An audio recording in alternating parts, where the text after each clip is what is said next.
Guys presently మేమైతే ఒడిశా వచ్చాము. ఇక్కడ భాష అర్థం కాకపోయినా కానీ మనుషులు అయితే బాగా మమ్మల్ని ఆహ్వానించారనమాట. సో ఇక్కడ వచ్చేసరికి మా బేడ్లోకి ఏంటంటే వర్షం అయితే దంచి కొడుతుంది. పెద్ద పెద్ద చుక్కలు పడ్డాయి మా ముఖాల్లో. సో రోడ్ కూడా కనబడలేదు, అలాగే డ్రైవింగ్ చేసుకుంటూ వచ్చాను.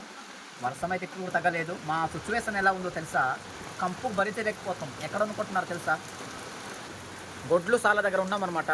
కంపు అయితే ఒక వెరైటీగా ఉంది ఫ్రెండ్స్. అమ్మ బాబు భరించలేకపోతున్నాము, అయినా తప్పదు. ఒకసారి వర్షం చూడండి ఏ రకంగా పడుతుందో. అసలు మామూలు కాదు, రోడ్డు కూడా కనబడట్లేదు. కొంతమంది బండి దిగుతున్నారు గబగబా పారిపోవడానికి ఇంట్లోనికి.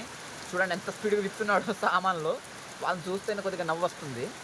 సో ఇక్కడ మాకు భాష రావట్లేదు, ఒడియా భాష రావట్లేదు, అయితే తప్పట్లేదు అన్నమాట. ప్రెజెంట్లీ నాతో పాటు ఇద్దరు సహోదరులు ఉన్నారు. వీరు మొత్తం చచ్చిపోయారు అనమాట. మనది ఒడిశా అన్నం, ఇది ఆంధ్ర. ఎక్కడ? జరిగూడనా? ఓకే, మా వాళ్ళు కూడా ఆంధ్ర అనమాట, ఒడిశా కాదు.